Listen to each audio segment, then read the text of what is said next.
இந்த உலகத்தில் மனுஷன் எவ்வளவோ தவறுகள் செய்கிறான். அதுக்கெல்லாம் என்ன காரணம்? அதை பற்றின ஆராய்ச்சி தான் இன்னைக்கு. இதுக்கு ஆராய்ச்சி என்னத்துக்கு? அது தெரிஞ்ச விஷயம் தானே அப்படின்னு நீங்கள் நினைக்கலாம். ஆனால் அப்படி அலட்சியமாக இந்த விஷயத்தை விட்டுறக்கூடாது. பொதுவாக எல்லோரும் நினைக்கலாம் எது சரி எது தவறு அப்படின்னு தெரியாததுனால தான் மனுஷன் தப்பு பண்ணுறான் அப்படின்னு. ஆனால் அப்படி சொல்லிட முடியாது. மனுஷன் தெரிஞ்சே தான் தவறுகள் பண்ணுறான். இப்போ உதாரணத்துக்கு ஒரு சாலையில் இடது பக்கம் போக வேண்டிய ஒருத்தர் நடுக்கோட்டை தாண்டி வலது பக்கமாக வண்டியை ஓட்டிகிட்டு போகிறாருன்னு வச்சுங்க. என்னப்பா இது தப்பு இல்லையா அப்படின்னு அவர்கிட்ட கேட்டால், அதெல்லாம் எனக்கு தெரியும், நீ உன் வேலையை பார்த்துட்டு போ அப்படிம்பார். வலது பக்கமாக போகிறது தப்புன்னு தெரிஞ்சே தான் அவர் அப்படி செய்கிறார், அப்படி போகிறார். பெரிய உத்தியோகத்தில் இருக்கிறவங்க கூட லஞ்சம் வாங்குறாங்க. அவங்களுக்கெல்லாம் லஞ்சம் வாங்குறது தப்புன்னு தெரியலன்னு அர்த்தம். திருடுறது தப்புன்னு தெரியாமலாம் மனுஷன் திருடுறான். நல்லாவே தெரியும்.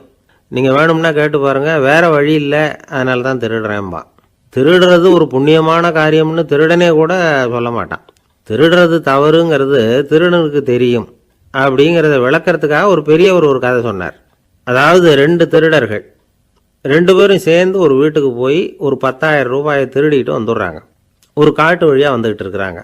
இன்னும் விடியல. 2 பேருக்கும் தூக்கம் கண்ணை சுற்றுது. சரி, இப்படியே ஒரு மரத்தடியில் படுத்து தூங்குவோம், காலையில் விடிஞ்சதும் இந்த பணத்தை 2 பேரும் பங்கு போட்டுக்குவோம் அப்படின்னு முடிவு பண்ணுறாங்க. அதே மாதிரி படுத்து தூங்குறாங்க. நடு ராத்திரியில் ஒரு திருடன் முழிச்சிக்கிறான். விடிகிற வரைக்கும் காத்துக்கிட்டு இருந்தால் 5,000 ரூபா தான் கிடைக்கும், இப்போவே கம்பி நீட்டினா 10,000 ரூபா கிடைக்கும் அப்படின்னு யோசித்து பார்த்துட்டு ஒரு முடிவுக்கு வந்தான். மெதுவாக அந்த 10,000த்தையும் சுருட்டிக்கிட்டு அடுத்தவனுக்கு தெரியாமல் ஓடி போயிட்டான். விடியுது. அடுத்தவன் எழுந்திரிச்சு பார்க்குறான். பணத்தையும் காணலை, பாகஸ்தனையும் காணலை. இந்த திருடன் அந்த திருடனை திட்டுறான். திருட்டு பய, அயோக்கிய பய, இப்படி அநியாயமாக கிளப்பிட்டு போட்டானே அப்படிங்கிறான். இதுலேருந்து என்ன தெரியுது? தெரியாமல் எடுத்துக்கிட்டு போகிறது திருட்டு, அயோக்கியத்தனம், அநியாயம் அப்படிங்கிறது இவனுக்கு தெரிஞ்சிருக்குது. அதனால தான் அடுத்தவனை பார்த்து இப்படி திட்டுறான். அதனால் தெரியாததுனால மனுஷன் தவறு பண்ணுறான்னு சொல்கிறது சரியில்லை. அப்படின்னா மனுஷன் பண்ணுற தவறுகளுக்கு உண்மையான காரணம் தான் என்ன? இதே சந்தேகம் அர்ஜுனனுக்கும் வந்துதான். அதனால தான் அவன் பகவானை பார்த்து கேட்குறான். மனுஷன் தன் விருப்பத்துக்கு விரோதமாக ஏதோ ஒரு சக்தியினால பலாத்காரமாக இழுக்கப்பட்டது மாதிரி பாவம் பண்ணுறானே, அந்த சக்தி என்ன அப்படின்னு கேட்குறான். இதுக்கு பகவான் பதில் சொல்கிறார். காமமும் குரோதமும் தான் அந்த சக்திகள், அதாவது ஆசையும் சினமும். இது 2ம் உன்னுடைய எதிரிகள் அப்படிங்கிறத புரிஞ்சுக்கோ அப்படிங்கிறார். இன்னமும் நுணுக்கமாக பார்த்தா காமத்தினுடைய மறு உருவங்கள் தான் குரோதமும் லோபமும். ஆசை நிறைவேறலைன்னா குரோதம், அதாவது கோபம். ஆசை நிறைவேறிட்டதுன்னா லோபம், அதாவது பேராசை. பாவத்தை கண்ட்ரோல் பண்ணணும்னா அதுக்கு மெயின் சுவிட்ச் எது அப்படிங்கிறது இப்போ தான் தெரியுது. அதுக்கு மனுஷன் தெரிஞ்சே தான் தவறு பண்ணுறான் அப்படின்னு பேசிக்கிட்டோமே. அதுக்கு ஒரு உதாரணம். ஒரு ஆள் ஹோட்டலில் சாப்பிட போனான். சாப்பிட்டு முடித்தான். எழுந்திரிச்சு முதலாளிகிட்ட பில்லை கொடுத்தான். காசை கொடுக்கல. முதலாளி பணம் கொடுன்னு கேட்டார். இவன் என்கிட்ட பணம் இல்லைன்னா. முதலாளி கொஞ்சம் கூட அலட்டிக்கல. உள்ளே இருந்து ஒரு ஆளை கூப்பிட்டார். இவனை கூப்பிட்டுக்கிட்டு போய் இட்லி மாவு ஆட்ட சொல்லுன்னார். இவனும் கவலைப்படாமல் உள்ளே போயிட்டான். அப்போது அழைச்சிக்கிட்டு போகிற ஆள் கேட்குறான், ஏன் சார் சாப்பிட்றதுக்கு முன்னாடி காசு இல்லைங்கிறது உங்களுக்கு தெரியாதா அப்படின்னு கேட்குறான். தெரியும், காசு இல்லைங்கிறதும் தெரியும், காசு இல்லாமல் சாப்பிட்டா மாவாட்டணுங்கிறதும் தெரியும் அப்படின்னா அந்த ஆள். அப்படின்னா நீங்கள் உங்கள் வீட்லேயே சாப்பிட்ருக்கலாமே அப்படின்னு கேட்குறான் அவன். அதுக்கு இவர் சொல்கிறாரு, அது எப்படி? அங்கே சாப்பிட்டாலும் நான் இதே வேலையை தானே செய்ய வேண்டியிருக்கும் அப்படின்னாரான். ஒரு ஊரில் ஒருத்தர் இருந்தான். ஒரு நாள் காலையில் எழுந்திரிச்சான்.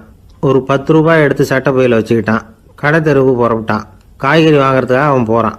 காய்கறி சந்தைக்கு போய் சேர்ந்தான். கத்திரிக்காய் 4 கிலோ கொடுங்கன்னா கொடுத்தாங்க. காசு கொடுக்கறதுக்காக சட்டை பையில் கையை விட்டான். பணத்தை காணும். 10 ரூபாயை சட்டை பையில் வச்சுக்கிட்டு தான் வந்தான். அது இப்போ அங்கே இல்லை. வழியில் எங்கேயும் அது விழுந்துட்டு போட்டிருக்கு. அல்லது யாராவது திருடர்கள் தெரியாமல் அதை எடுத்துக்கிட்டு போட்டாங்களா என்னன்னு தெரியல. எப்படியோ 10 ரூபாயை அவன் இழந்துட்டான். கையில் காசு இல்லை. அதனால் கத்திரிக்காயை திருப்பி கொடுத்துட்டு கவலையோடு வீட்டுக்கு திரும்பி வந்தான். அதையே நினச்சிக்கிட்டு இருந்தான். அவனுக்கு தூக்கம் அதிகமாக போச்சு. அழ ஆரம்பிச்சிட்டான். காய்கறிகள் வாங்கிட்டு ஆனந்தமாக சமைச்சு சாப்பிட்லாம்னு நினச்சோம். அது முடியாமல் போச்சேங்கிற கவலை அவனுக்கு. அதனால் அதை மறக்கவே முடியல. இது நடந்து கொஞ்ச நாள் ஆச்சு. அதே மனுஷன் இன்னொரு நாள் அதே மாதிரி புறப்பட்டான். பணத்தை எடுத்து பையில் வச்சுக்கிட்டான். காய்கறி சந்தையை நோக்கி போய்கிட்டு இருக்கிறான். இப்போ வழியில் ஒரு ஏழை பையனை பார்த்தான். தம்பி எங்கே போகிற அப்படின்னு கேட்டான். ஐயா பள்ளிக்கூடத்துக்கு போயிட்டுருக்கிறேன் அவன். சரி, அதுக்கே இவ்வளவு கவலையோடு போயிட்டுருக்கிற அப்படின்னு விசாரித்தான் அவன். ஐயா நான் ரொம்ப ஏழை, வீட்டில் வசதி இல்லை, பரீட்சைக்கு பணம் கட்டணும், இன்றைக்கி கடைசி நாள், என்ன செய்கிறதுன்னு தெரியலன்னா. இவன் பார்த்தான், தாங்கிட்ட இருக்கிற பணத்தை எடுத்து அந்த பையன்கிட்ட கொடுத்தான். இதை வச்சுக்கோ, உடனே பணத்தை கட்டு, நல்லா படி, பரீட்சை எழுது அப்படின்னு சொல்லிவிட்டு திரும்பி வந்துட்டான். வெறுங்கையோடு திரும்பி வந்தும் வீட்டில் கேட்குறாங்க எங்கே காய்கறின்னு வழக்கம் போல் கேட்டாங்க. இவன் நடந்ததை சொன்னான். இப்போ வீட்டில் இருந்தவங்க அவங்ககிட்ட ஒரு கேள்வி கேட்டாங்க. ஏங்க இதே மாதிரி முன்னாடி ஒரு தடவை காய்கறி வாங்க போய் வெறுங்கையோடு திரும்பி வந்தீங்க, இப்போவும் வெறுங்கையோடு தான் திரும்பி வந்திருக்கிறீங்க, ஆனால் முன்னாடி வந்தப்போ வருத்தமாக இருந்தீங்க, இப்போ உங்கள் முகத்தில் வருத்தம் தெரியலையே அப்படின்னு கேட்டிருக்கிறான். அதாவது வீட்டில் இருக்கிறவங்க கேட்டாங்களாம். இப்போ அந்த மனுஷன் யோசிக்க ஆரம்பித்தானான், இந்த ரெண்டு நிகழ்வுகளுக்கு என்ன வித்தியாசம்? போன தடவை அவன் பணத்தை இழந்தான், இந்த தடவை அவன் பணத்தை இழந்திருக்கிறான். போன தடவை யாரோ திருடிட்டு போயிட்டாங்க, இந்த தடவை அவனாவே ஒரு பையன் பேரில் இறக்கப்பட்டு எடுத்து கொடுத்துருக்குறான். அன்னைக்கு பணம் போயிட்டுதேன்னு வருத்தமாக இருந்தது, இன்றைக்கி பணம் போனாலும் மனசுக்கு மகிழ்ச்சியாக இருக்குது, நிறைவாக இருக்குது. கொஞ்சம் யோசிச்சு பாருங்கள். பணத்தை இழந்தது மகிழ்ச்சிக்கோ வருத்தத்துக்கோ காரணமாக இருக்க முடியாது. அப்படின்னா வேற எது காரணம்? அன்றைக்கு பணத்தை இழந்துட்டேன்னு அழுதான், இன்றைக்கு பணத்தை இழந்தாலும் மகிழ்ச்சியாக இருக்கிறான். ஆகவே மகிழ்ச்சிக்கும் துக்கத்துக்கும் இழப்பு காரணம் அல்ல, இழப்பு பற்றிய நம்முடைய அறிவு தான் காரணம் அப்படிங்கிறது பெரியவர்களுடைய கருத்து. எந்த பொருளும் நமக்கு கவலையை உண்டு பண்ணுறதில்ல, அந்த பொருள் பேரில் நாம் வைக்கிற பற்று தான் கவலையை உண்டு பண்ணுது. பொருள்கள் நம்ம விட்டுட்டு போயிட்டா நாம் அழுதுகிட்டு இருக்கிறோம், நாமே அதுகளை விட்டுட்டு வந்துட்டா மகிழ்ச்சியாக இருக்கிறோம். இந்த உண்மையை புரிஞ்சுக்கிட்டு நம்முடைய வாழ்க்கையை நல்ல விதமாக அமைச்சிக்கணும். ஒரு ஆள் அழுதுகிட்டு இருந்தான், ஏன்டா அழுகுறேன்னு கேட்குறார் ஒருத்தர். இழக்கிறதுக்கு எதுவும் இல்லை அதனால் அழறேன்னா. என்னடா சொல்கிறேன்னார். கிட்ட வாங்க சொல்கிறேன்னா. இந்த மணி பர்ஸை வேற ஒருத்தன் பாக்கெட்லேருந்து திருடினேன், அப்புறம் தான் புரிஞ்சுது அவங்ககிட்ட இழக்கிறதுக்கு எதுவும் இல்லைங்கிறது. ஆமாங்க இது காலி பர்ஸு, அதனால் இப்போ அழுதுகிட்டு இருக்கிறேன், திருடியும் பிரயோஜனம் இல்லை அப்படின்னு சொல்லிவிட்டு அழுதானா. ஜப்பானில் உள்ள ஒரு புத்த விகாரை, அங்கே ஒரு வயசான பௌத்த குரு தங்கியிருக்கிறார். ஒரு நாள் ராத்திரி கடுமையான குளிர், அவரால் தாங்க முடியல. பார்த்தார், மரத்தில் செஞ்ச புத்த சிற்பங்கள் அங்கே நிறைய இருந்தது. அதில் ஒன்றை எடுத்து அதுக்கு தீ மூட்டி அந்த நெருப்பில் குளிர் காஞ்சிக்கிட்டு இருக்கிறார். மர சிற்பம் தீ வச்சதும் படபடன்னு வெடிக்க ஆரம்பிச்சுட்டுது. அந்த சத்தத்தை கேட்டதும் அந்த புத்த விகாரையின் குருக்கள் வெளியில் ஓடி வந்தார். இவர் ஆனந்தமாக குளிர் காஞ்சிக்கிட்டு இருக்கிறார். அவரால் பொறுத்துக்க முடியல. தெருவில் தெரிஞ்சுக்கிட்டு இருந்த அந்த பெரியவரை இங்கே தங்க அனுமதித்ததே அவர் தான். இவர் இப்படி பண்ணுறாருன்னு நினச்சிக்கிட்டே அவரை கோபமாக பார்த்தார். ஏன் இப்படி கோபமாக பார்க்குறீங்க, இப்படி உட்காருங்க அப்படிங்கிறாரு இவர். அவருக்கு இன்னமும் கோபம் வந்துட்டுது. எங்கள் கடவுளை எரிச்சுட்டிங்களே அப்படின்னு சத்தம் போட்டாராம். அப்படியா அப்படின்னு கேட்டுக்கிட்டே அந்த சாம்பலை கிளறினார் இவர். என்ன செய்கிறீங்கன்னு கேட்டிருக்காரு அவர். நான் எலும்புகளை தேடுறேன்னாராம்.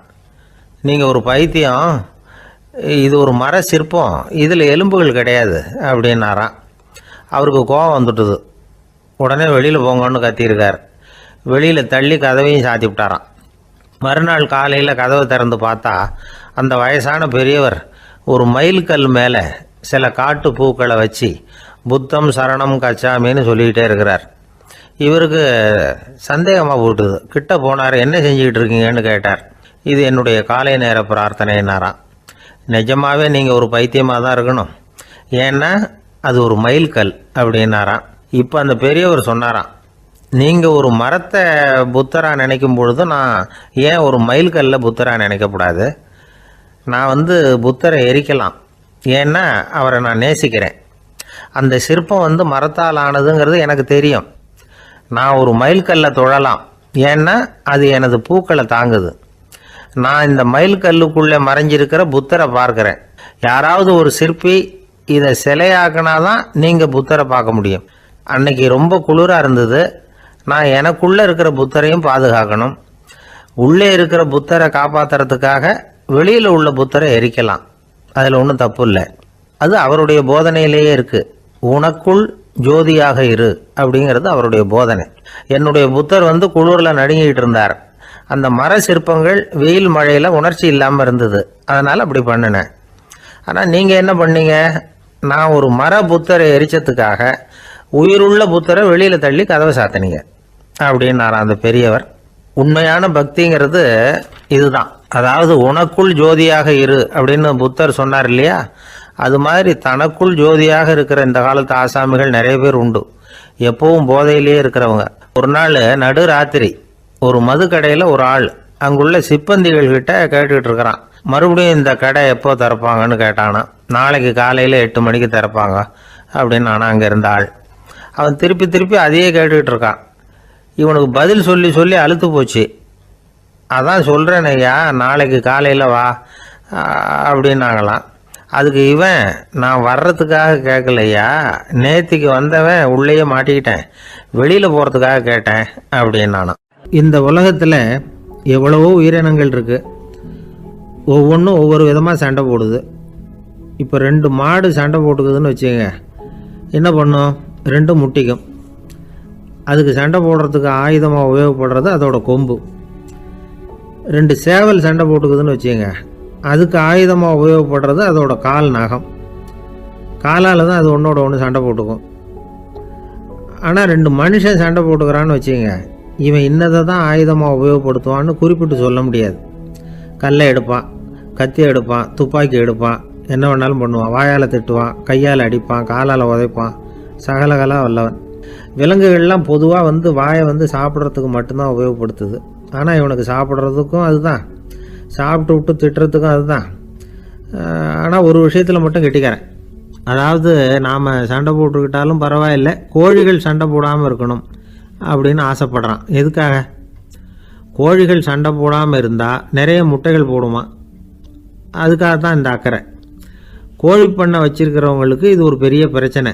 அதாவது பண்ணையில் இருக்கிற கோழிகளுக்குள்ளே அடிக்கடி சண்டை வந்துடும். அதனால் முட்டை உற்பத்தி குறைஞ்சிரும். சரி, இதுக்கு என்ன பண்ணுறது? பண்ணையில் போய் உட்காந்துக்கிட்டு தினமும் பஞ்சாயத்து பேசிகிட்டு இருக்க முடியுமா? அமெரிக்காவில் கோழி பண்ணை வச்சிருக்கிற ஒருத்தர் இதை பற்றி யோசனை பண்ணி பார்த்தாராம். ஒரு வழியையும் கண்டுபிடிச்சிருக்கார். கோழிக்கெல்லாம் மூக்கு கண்ணாடி மாட்டி விட்டுட்டோம்னா அது சண்டை போடுற குணம் குறைஞ்சிரும், முட்டை அதிகமாகிடும்.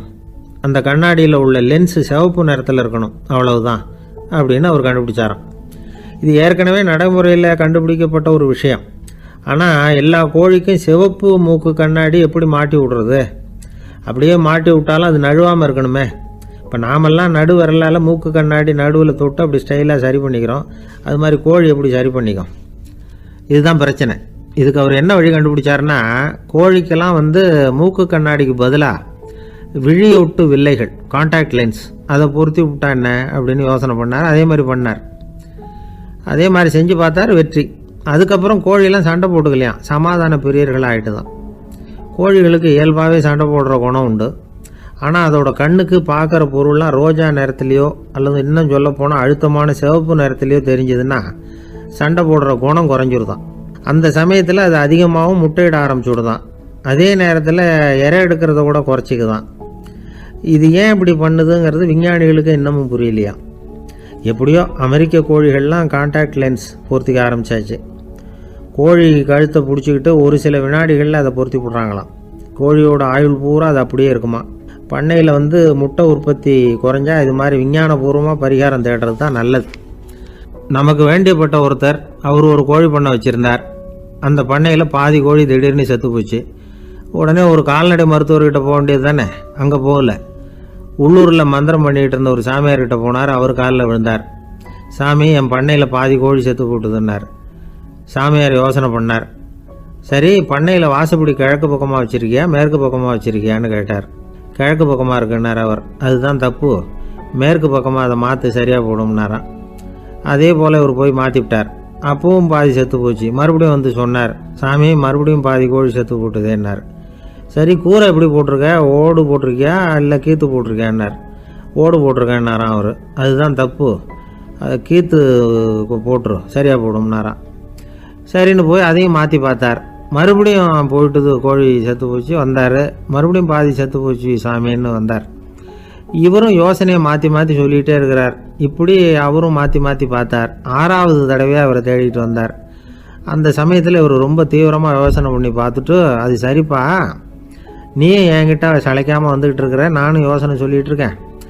இப்போவும் உங்ககிட்ட சொல்கிறதுக்கு என்கிட்ட யோசனை நிறையா இருக்குது, ஆனால் சோதிக்கிறதுக்கு உங்ககிட்ட கோழி இல்லையே, என்ன பண்ணுறது அப்படின்னாராம் இவர். ஒரு ஊரில் ஒரு ராஜா இருந்தார். அந்த ராஜாவுக்கு ஒரு மந்திரி. ராஜா ரொம்ப நியாயமானவர், நேர்மையானவர், கண்டிப்பானவர். தப்பு செய்கிறது யாராக இருந்தாலும் தண்டனை கொடுப்பார். வேண்டியவங்களுக்கு ஒரு நியாயம், வேண்டாதவங்களுக்கு ஒரு நியாயங்கிறதெல்லாம் அவர்கிட்ட கிடையாது.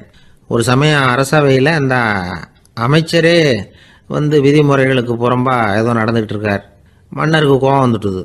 உடனே அந்த அமைச்சரை கிட்டத்தில் கூப்பிட்டு அவர் கன்னத்தில் ஓங்கி ஒரு அறை கொடுத்துட்டாராம். உடனே அந்த அமைச்சர் என்ன பண்ணார் தெரியுமா? நேராக போனார். அங்கே நின்றுக்கிட்டு இருந்த இன்னொருத்தர் கன்னத்தில் ஓங்கி அரைஞ்சார். அறை வாங்கினவர் திகைச்சு போயிட்டார். இவர் ஏன் நம்மளை அரைகிறார் அப்படின்னு யோசனை பண்ணார். மன்னரும் திகைச்சு போயிட்டார். நாம இவரை அரைஞ்சா அதுக்காக இவர் போய் இன்னொருத்தரை அரையணுமா அப்படின்னு யோசனை பண்ணார். இவருக்கு என்ன பைத்தியமானு கூட நினைக்க ஆரம்பிச்சுட்டார். ஆனால் என்ன ஆச்சுன்னா, அப்புறம் அமைச்சர் அவர் கவனிச்சுக்கிட்டு இருந்தாரா, அவர் இன்னொருத்தர் அரைஞ்சார் இல்லையா, அந்த அறை வாங்கின ஆசாமியை பார்த்து கத்திக்கிட்டு இருந்தார். யார்? அமைச்சர். ஏன்பா என்கிட்ட அறையை வாங்கிக்கிட்டு இப்படி விவரம் இல்லாமல் நின்றுக்கிட்டு இருக்கிறிய, நான் உனக்கு கொடுத்ததை நீ வேற யாருக்கிட்டையாவது கொடுத்துரு அப்படின்னார். உடனே அந்த ஆள் பார்த்தான், தனக்கு அடுத்தபடியாக நின்றுக்கிட்டு இருந்தவனை ஓங்கி ஒரு அறை அரைஞ்சான். அவன் கன்னத்தை தடவிட்டே யோசனை பண்ணான். இது ஏதோ புரிஞ்சுக்கிட்ட மாதிரி அடுத்தாப்புல நின்றுக்கிட்டு இருந்தவனை அரைஞ்சான். இப்படி இந்த அறை மாறி மாறி போய்கிட்டே இருக்குது. ஊரு பூரா பிரயாணம் பண்ண ஆரம்பிச்சுட்டுது. அன்னைக்கு ராத்திரி அந்த ராஜா படுக்கிறதுக்காக போனார். அந்த நேரம் பார்த்து அவர் கன்னத்தில் பலார்னு ஒரு அறை விழுந்தது. நம்மளே அரையிறது யாரு அப்படின்னு அதிர்ச்சியோட மன்னர் திரும்பி பார்க்குறாரு. அரைஞ்சது அவரோட மனைவி. என்னாச்சு உனக்குன்னு கத்துனார் ராஜா. உங்களுக்கு தெரியாதா, ஊர் பூரா ஒருத்தர் மாற்றி ஒருத்தர் மூலமாக இந்த அறை பிரயாணம் பண்ணிட்டு வருது அப்படின்னாங்க அந்த அம்மா. அப்படின்னா ஆரம்பித்த இடத்துக்கே வந்துட்டுதா அப்படின்னாராம் மன்னர். என்ன சொல்கிறீங்கன்னு கேட்டிருக்காங்க. இவர் விவரத்தை சொன்னாராம். அப்படின்னா நீங்கள் ஆரம்பித்து வச்ச இந்த விளையாட்டை நான் முடிச்சு வச்சுட்டேன் அப்படின்னாங்களாம் அந்த அம்மா. மறுநாள் காலை மறுபடியும் அரசவை கூடிச்சு. அந்த அமைச்சர் மன்னரை பார்த்து கேட்டார், என்ன மகாராஜா, என்கிட்ட கொடுத்ததை திருப்பி வாங்கிட்டீங்களா அப்படின்னாராம். இப்படி நடக்கும்னு நான் எதிர்பார்க்கவே இல்லைன்னார் மன்னர். ஆனால் நான் எதிர்பார்த்தேன். அது எங்கே போயிட போகுது, ஊர் பூரா சுற்றி கடைசியில் உங்ககிட்ட தான் சேரும் அப்படிங்கிறது எனக்கு தெரியும் அப்படின்னார் அமைச்சர். இந்த கதை வேடிக்கையாக இருந்தால் கூட இதில் உள்ள கருத்து முக்கியமானது. இந்த உலகத்தில் பல கருத்துக்கள் இப்படி தான் மாறி மாறி சுற்றி வந்துக்கிட்டே இருக்குது. நம்மால் ஒருத்தன் தன்னுடைய நண்பன் ஒருத்தனை கடத்தரில் பார்த்தான். உடனே ஓடி போய் பலார்னு ஒரு அறை கொடுத்தானான். அவன் கன்னத்தை தடவிட்டு ஏன்டா என்ன அரைஞ்சேன்னு கேட்டிருக்கான். நீ ஏன்டா என்ன முட்டாள்னு என் மனைவிட்ட போய் சொன்னேன் அப்படின்ட்டுருக்கான் அவன். உன்னை ஒரு முட்டாள்னு சொன்னதுக்காகவா நீ என்ன அரைஞ்ச அப்படின்னு கேட்டிருக்கான் இவன். டேய், நான் அதுக்காக அறையலப்பா, அது ஒரு பெரிய ரகசியம். நான் முட்டாளுங்கிறது அந்த ரகசியத்தை நீ ஏன் எங்கள் வீட்டில் போய் சொன்னேன், அதுக்காக தான் அரைஞ்சேன் அப்படின்னு நான் அவன். ஒரு வயசான பாட்டியின் தாத்தாவும் ஒரு பூங்காவில் உட்காந்து பேசிக்கிட்டு இருக்கிறாங்க. அவங்களுக்கு கல்யாணம் ஆகி 53 வருஷம் ஆச்சு. பிள்ளைங்கள்லாம் படித்து பெரிய பெரிய வேலையில் இருக்கிறாங்க. பேரன் பேத்திகளும் நல்ல நிலைமையில் இருக்கிறாங்க. இந்த தாத்தாவும் பாட்டியும் சிரித்து பேசிக்கிட்டு இருந்ததை ஒரு பெரியவர் பார்த்தார். அவருக்கு ஆச்சரியமாக இருந்தது. இந்த வயசுலேயும் இவ்வளவு அந்யோன்யமாக இவங்க பேசிக்கிட்டு இருக்கிறாங்களே அப்படின்னு நினச்சார். சரி, நேரிலேயே கேட்டுருவோமே அப்படின்னு நினச்சிக்கிட்டு கிட்ட போனார். உங்கள் மன வாழ்க்கையின் வெற்றிக்கான ரகசியம் என்ன அப்படின்னு கேட்டார். இதை கேட்டதும் அந்த தாத்தா சிரிச்சுக்கிட்டே பாட்டியை பார்த்தாராம். அதுக்கப்புறம் சொன்னாராம், நான் இந்த அம்மாவை கல்யாணம் பண்ணிக்கிட்டதுக்கும் எங்களுடைய இல்வாழ்க்கை இவ்வளவு நாளாக பலம் குறையாமல் மகிழ்ச்சியாக இருக்கிறதுக்கும் காரணம் ஒன்று தான். அது என்ன காரணம்னா, எங்களுக்கு இடையில பொதுவாக நிறைய குறைகள் உண்டு, அதுதான் காரணம் அப்படின்னாராம். அவர் சொல்கிறது சரிதான் அப்படிங்கிறது மாதிரியே அந்த பாட்டியும் அவரை நிமிர்ந்து பார்த்தாங்களாம். இந்த பெரியவர் மறுபடியும் அந்த பாட்டியை பார்த்து அதே கேள்வியை கேட்டிருக்கார். உங்களுடைய நீண்டகால மன வாழ்க்கைக்கு கிடைச்ச வெற்றி எதனாலேன்னு சொல்ல முடியுமா அப்படின்னு கேட்டாராம். அவங்களும் சிரிச்சுக்கிட்டே பதில் சொன்னாங்களாம். என்ன பதில் தெரியுமா? சில பேரை நாம குறிப்பிட்ட பண்புகளுக்காக நேசிக்கிறோம், வேற சிலரை நாம் அந்த பண்புகள் இல்லாத குறைகளுக்காகவே விரும்பி பழகிறோம் இல்லையா அப்படின்னு கேட்டுவிட்டு தலையை குனிஞ்சுக்கிட்டாங்களாம் அந்த பாட்டியம்மா. அவங்க அப்படி சொன்னதை கேட்டதும் இவருக்கு புதுசாக ஞானம் பிறந்தது மாதிரி இருந்துதான். இதுதான் மனம் நிறைந்த மன வாழ்க்கை அப்படிங்கிறார் சுவாமி சென்மயானந்தர். பண்புகளை எப்படி நேசிக்க முடியுதோ அதே மாதிரி பண்புகள் இல்லாத குறைகளையும் நேசிக்க முடியும். மனசு தான் காரணம். ஒரு மேல்நாட்டு தம்பதி, அவங்களும் தாத்தா பாட்டி தான். அவங்க 2 பேரும் ஒரு பூங்காவில் உட்காந்து சிரித்து பேசிக்கிட்டு இருக்கிறாங்க. அதை ஒருத்தர் பார்த்தார். அவருக்கு ஆச்சரியம், இவ்வளவு காலம் ஆகி இந்த வயசுலேயும் இப்படி அன்பா பேசிக்கிட்டு இருக்கிறாங்களே அப்படிங்கிற ஆச்சரியம். கிட்ட நெருங்கி போனார். கேட்டார், ஏன் தாத்தா, உங்களுக்கு கல்யாணம் ஆகி எவ்வளோ வருஷம் ஆச்சுன்னார். 55 வருஷம் ஆச்சுன்னாராம் அவர். இன்னமும் இவ்வளவு சந்தோஷமா இருக்கிறீங்களே அதுக்கு என்ன காரணம்னு கேட்டிருக்கார். அதுக்கு என்ன காரணம்னா, இது வரைக்கும் எங்களுக்குள்ள சண்டையே வந்ததில்லை அப்படின்னாராம். அது எப்படி முடியும்னு கேட்டிருக்கார் இவர் ஆச்சரியமா. அந்த தாத்தா சொல்ல ஆரம்பிச்சாராம், இதை பாருப்பா, எங்களுக்கு கல்யாணம் ஆன புதுசில் நானும் என்னுடைய மனைவியும் ஒரு குதிரை மேலே ஏறி ஒரு காட்டு வழியாக போய்கிட்டு இருந்தோம். கொஞ்சம் தூரம் போனதும் அந்த குதிரை எடக்கு பண்ணிச்சு. நான் உடனே கீழே இறங்கி அந்த குதிரையை பார்த்து, இது உனக்கு முதல் தடவை அப்படின்னு மிரட்டலாக சொல்லிவிட்டு ஏறி உக்காந்தேன். மறுபடியும் போனோம். கொஞ்சம் தூரம் குதிரை நல்லபடியாக நடந்து போச்சு. மறுபடியும் எடக்கு பண்ண ஆரம்பிச்சுட்டுது. நான் கீழே இறங்கினேன். கையில் இருந்த சாட்டையால் ஓங்கி ஒரு அடி கொடுத்தேன். இது உனக்கு 2வது தடவை அப்படின்னு சொல்லிவிட்டு ஏறி உக்காந்தேன். மறுபடியும் குதிரை கொஞ்சம் தூரம் நல்ல விதமாக நடந்து போச்சு. அப்புறமும் எடக்கு பண்ண ஆரம்பிச்சுட்டுது. அந்த சமயத்தில் ஒரு ஆற்று பாலத்தை கடந்து போய்கிட்டு இருக்கிறோம். நான் கீழே இறங்கினேன். என்னுடைய மனைவியையும் கீழே இறங்க சொன்னேன். அந்த குதிரையை பிடிச்சி அப்படியே ஆற்றுல தள்ளி விட்டுட்டேன். தள்ளி விட்டுட்டு, இது உனக்கு கடைசி தடவை அப்படின்னு சொன்னேன். அதை பார்த்ததும் என் மனைவி பதறி போயிட்டாங்க. போய், ஐயோ பாவம், என்ன இப்படி பண்ணிவிட்டீங்க, உங்களுக்கு மனசில் கொஞ்சம் கூட இறக்கமே இல்லையா அப்படின்னாங்க. நான் மெதுவாக இவங்க பக்கம் திரும்பி, இது உனக்கு முதல் தடவை அப்படின்னேன். அவ்வளவுதான். அன்னையிலேருந்து இன்னைய வரைக்கும் ஒரு நாள் கூட எங்களுக்குள்ள சண்டையே வந்ததில்லை அப்படின்னு விளக்கம் கொடுத்தார் அந்த தாத்தா. இமயமலை அடிவாரத்தில் ஒரு மடம். அங்கே ஒரு சன்னியாசி இருந்தார். அவர்கிட்ட ஒருத்தர் வந்தார். சுவாமி, ஆசையை உதற நினைக்கிறேன், முடியல, ஒட்டிக்கிட்டே வருது அப்படின்னாராம். இப்படி உட்கார, ஒரு கதை சொல்கிறேன் அப்படின்னு சொல்லி அவர் சொல்ல ஆரம்பித்தாராம். அவர் சொன்ன கதை என்னென்னா, ஒரு ஊரில் ஒரு ஆள் இருந்தான். அவன் பேர் குப்புசாமி. அவன்கிட்ட எப்பவும் ஒரு பழைய தொப்பி இருக்கும், விடவே மாட்டான். அதனால் அவனை எல்லாரும் தொப்பி சாமி அப்படின்னு தான் கூப்பிடுறது வழக்கம். ஒரு புது தொப்பி வாங்கிக்கப்படாதாப்பா அப்படின்னு நண்பர்கள்லாம் சொல்லி பார்த்தாங்க. பணத்துக்கு எங்கே போவேன் அப்படின்னு விட்டானா. பணம் வச்சுருக்கான், செலவு பண்ண மனசு வரல, மகா கஞ்சன். பழைய பாட்டில்கள்லாம் வாங்கி விற்றுக்கிட்டு இருந்தான். அப்படி ஒரு தடவை பழைய கண்ணாடி சாமான்களை ஏலத்தில் எடுத்தப்போ அதில் ஒரு அருமையான சென்ட்டு பாட்டில் கிடச்சிது. உடனே ஒரு ஐடியா பண்ணான். அந்த சென்ட்டை சின்ன சின்ன பாட்டில்களில் அடைச்சி ஜன்னல் ஓரமாக அடுக்கி வச்சுட்டான். அதை விற்றா நிறைய பணம் கிடைக்குமே, அதனால். இதுக்கு இடையில் ஒரு நாள் அவன் அப்படியே உட்காந்துருந்தான். அந்த நேரம் நண்பன் வந்தான். ஏண்டா, உன் பழைய தொப்பியை மாற்றப்படாதா, ஊரில் எல்லாரும் கேலி பேசுகிறாங்களே ஒன்று தொப்பி சாமின்னு அப்படின்னு சொல்லி கேட்டிருக்கான். இந்த சென்ட்டு பாட்டில் விற்றதும் பணம் வரும், அதுக்கப்புறம் பார்க்கலாம் அப்படின்னு நானா இவன். சரி வா, நீச்சல் குளத்துக்கு போயிட்டு வருவோம் அப்படின்னு கூப்பிட்ருக்கான் நண்பன். 2 பேரும் போனாங்க.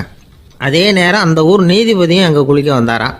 அவர்கிட்ட இருந்தது விலை வசந்த ஒரு புது தொப்பி. அதை அங்கே இருந்த ஸ்டாண்டில் மாட்டிவிட்டு குளிக்க போனார். இதுக்கிடையில் குப்புசாமி குளிச்சுட்டு வந்தான். அவனுடைய பழைய தொப்பியை காணலை. அந்த புது தொப்பியை பார்த்தா இது நண்பனுடைய வேலை தான் அப்படிங்கிறதாக புரிஞ்சுக்கிட்டு அதை எடுத்து மாட்டிகிட்டு வந்துட்டான். நீதிபதி குளிச்சுட்டு வந்து பார்க்குறாரு, தொப்பியை காணும். போலீஸில் புகார் கொடுத்தார். அவங்க தேடினாங்க. ஒரு மூலையில் பழைய தொப்பி கிடச்சிது. அடடா, இது நம்ம குப்புசாமியோட தொப்பி இல்லையா அப்படின்னு நானா ஒருத்தன். உடனே அவன் வீட்டுக்கு தேடிட்டு போயிருக்காங்க. அங்கே போய் பார்த்தா புது தொப்பி அங்கே இருக்குது. உடனே அவனுக்கு 1000 ரூபா அபராதம் போட்டாங்களாம். அவன் பணத்தை கட்டிவிட்டு ரொம்ப எரிச்சலோடு வீட்டுக்கு வந்தான். பழைய தொப்பி கண்ணில் பட்டது. மறுபடியும், உன்னால் தானே எனக்கு 1000 ரூபா நஷ்டம் அப்படின்னு சொல்லி அதை எடுத்துக்கிட்டு அப்படி போயிருக்கான். அந்த ஊர் குளத்தில் வீசி எரிஞ்சிட்டு வந்துட்டான். அது மீன் பிடிக்கிற ஒருத்தன் கையில் சிக்கிச்சு. அவன் வர்ற வழியில் அதை எடுத்து வேகமாக வீசி எறிஞ்சான். அது நேராக குப்புசாமி வீட்டு ஜன்னல் வழியாக உள்ளே இந்த சென்ட்டு பாட்டில்கள் மேலே விழுந்து எல்லாம் உடஞ்சி நொறுங்கி போச்சு. குப்புசாமி பார்த்தான். தோட்டத்தில் ஆழமாக ஒரு குழியை வெட்டினான். அந்த தொப்பியை போட்டான், மூடிவிட்டான். இதை அடுத்த வீட்டுக்காரன் பார்த்தான். ஏதோ புதையல் தான் வச்சுருக்கான் போல இருக்குன்னு நினச்சான். போலீஸில் போய் புகார் கொடுத்துட்டான். மறுபடியும் போலீஸ் குழியை தோண்டினாங்க. பழைய தொப்பி மறுபடியும் வெளியில் வந்தது. எல்லோரும் சிரிக்கிறாங்க. அன்னைக்கு ராத்திரியே அந்த தொப்பியை எடுத்துக்கிட்டு நேராக புறப்பட்டான். ஒரு கல்லில் அதை சேர்த்து கட்டி குடிநீர் தொட்டி இருக்கும்ல, அதில் போட்டுட்டு வந்துட்டான். இனிமேல் என்ன பண்ணும் பார்ப்போன்னு. ஒரு நாள் திடீர்னு குழாயெல்லாம் அடைப்பட்டு போச்சு. மாநகராட்சி அலுவலர்கள் என்னன்னு பார்த்தா அந்த பழைய தொப்பி குழாயை அடைச்சிக்கிட்டு இருக்குது. இது குப்புசாமியோட தொப்பிங்கிறது தான் எல்லாருக்கும் தெரியுமே. உடனே குடிநீரை பாழாக்கணத்துக்காக குப்புசாமிக்கு கோர்ட்டு 2500 ரூபா அபராதம் போட்டுவிட்டுது. அதையும் கட்டிவிட்டு வெளில வந்தான். கடைசியாக முடிவு பண்ணான். ஒரு நெருப்பு குச்சியை கிழிச்சான். தொப்பியை கொளுத்தினான். எரிஞ்சுது. எடுத்து வெளில எரிஞ்சான். கொஞ்ச நேரத்தில் தீ அணைப்பு படம் வந்துட்டுது. ஆமாம், இவன் எடுத்து எரிஞ்சது வெளியில் விழுந்து வீட்டு கூரையே பற்றிக்கிட்டு எரிய ஆரம்பிச்சுட்டுது. அவனோட பணத்தாசையும் அதோடு சேர்ந்து எரிஞ்சு போச்சான். இப்படி ஒரு கதை. இந்த கதையை சொல்லி முடித்தார் அந்த இமயமலை அடிவாரத்தில் இருந்த சன்னியாசி.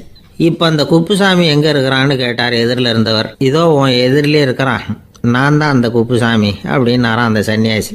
அந்த குப்புசாமி கிட்ட இருந்தது மாதிரி ஒரு பழைய தொப்பி நம்ம ஒவ்வொருத்தர்கிட்டையும் உண்டு. அதை எப்படி தொலைக்கிறதுன்னு தெரியாமல் தடுமாறிக்கிட்டு இருக்கிறோம். அது என்ன தொப்பிங்கிறீங்களா? அதுதான் நம்மை சூழ்ந்திருக்கிற மாயை அப்படிங்கிறார் சுவாமி சின்மயானந்தர். மெய்ஞானம் கிடைக்கிறப்போ மாயை எரிஞ்சு போகும் அப்படிங்கிறது அவருடைய கருத்து. நம்மால் ஒருத்தர் வேகமாக ஓடி வந்தார். காலில் மாட்டியிருந்த பழைய செருப்பு ரெண்டையும் ஆவேசமாக தூக்கி ஒரு கிணத்துல போட்டுட்டு வெறுங்காலோடு நடந்து வந்துக்கிட்டு இருக்கிறார். ஏன் அப்படி பண்ணீங்க அப்படின்னு கேட்டோம். அந்த செருப்புக்கு சொந்தக்காரன் பின்னாடி வந்துக்கிட்டு இருக்கிறான், அதனால் அப்படி பண்ணேன் அப்படிங்கிறார் இவர். ஒரு ஊரில் ஒரு துறவி இருந்தார், புத்த சமய துறவி. அந்த ஊர் மன்னன் அவரை பற்றி கேள்விப்பட்டிருக்கான். ஒரு நாள் புறப்பட்டு போனான், துறவியின் பாதங்களை தொட்டு வணங்கினான். அதுக்கப்புறம் சொன்னான், ஐயா, நான் உங்களை அரண்மனைக்கு அழைச்சிட்டு போகிறதுக்காக வந்திருக்கிறேன். இனிமேல் நீங்கள் இங்கே எதுக்கு இருக்கணும் அப்படின்னானா. அவன் மனசுக்குள்ளே என்ன நினைப்புன்னா, இவர் எங்கே வர போகிறாரு, நான் ரொம்ப எளிமையானவன், எனக்கு எதுக்கு அரண்மனை வாசம்னு சொல்லிவிடுவார் அப்படின்னு நினச்சிருக்கான்.